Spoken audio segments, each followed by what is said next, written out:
Hello বন্ধুরা, কেমন আছেন সবাই? নতুন একটি ভিডিওতে আপনাদের স্বাগতম।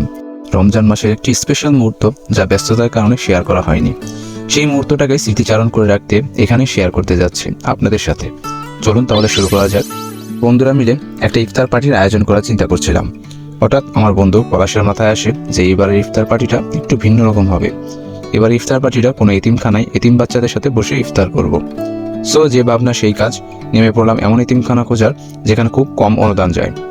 অনেক খোঁজার পর চলে এলাম কুমিল্লা শহর থেকে একটু দূরে চাকুনিপাড়া মাদ্রাসা ও এতিমখানায়। এখানে ছাত্রের পরিমাণ 50 জন প্লাস।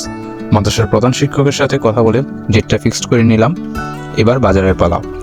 আমাদের কাছে অতটা বাজেট ছিল না, তাই আরও কিছু ফ্রেন্ডদের সাথে বিষয়টি শেয়ার করি। আলহামদুলিল্লাহ এতে সবারই ভালো রেসপন্স পাই। প্রায় 100 জনের একটা এস্টিমেট নিয়ে বাজার করে নিয়ে এলাম।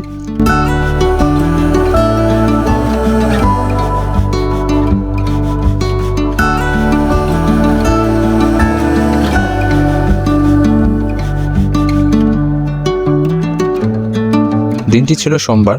সকাল হতেই বাজারগুলো ও বাবুর্চি নিয়ে মাদ্রাসার উদ্দেশ্যে রওনা হলাম।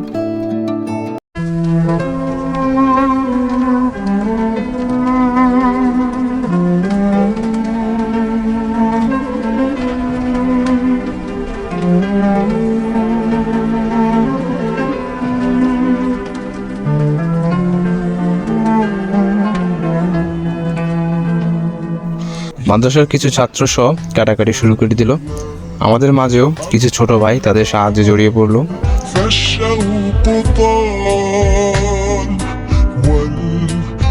আমাদের বিরিয়ানি অলমোস্ট রেডি।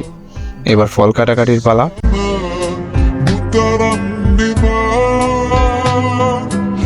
এরপর শরবত। এভাবে সবকিছু রেডি, এখন পরিবেশন করার পালা।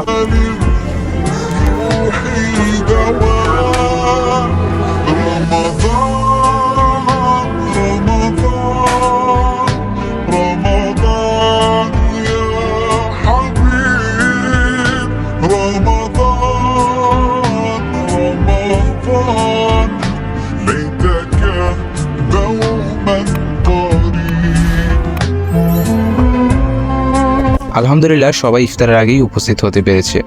কিছু সংখ্যক ছাড়া সবাই উপস্থিত ছিল। মাদ্রাসার এতিম বাচ্চাদের সাথে ইফতার করার অনুভূতিটা অন্যরকম।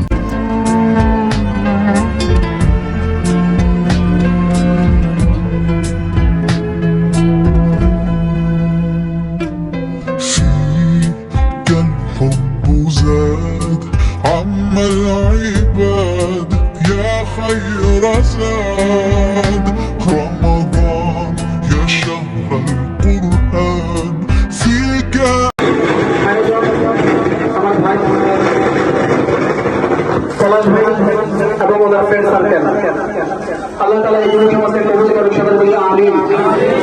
আল্লাহ তাআলা এই যুব সমাজকে কবুল করুক, সবাই বলি আমিন।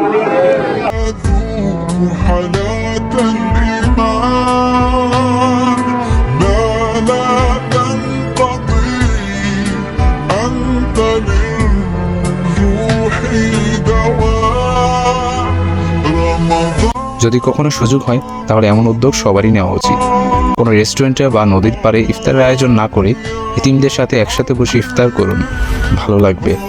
ফিলিংসটা আসলে ব্যাখ্যা করা যাবে না। ধন্যবাদ। আবারও দেখা হবে নতুন কোনো ভিডিওতে। সে পর্যন্ত সবাই ভালো থাকবেন। আল্লাহ হাফেজ।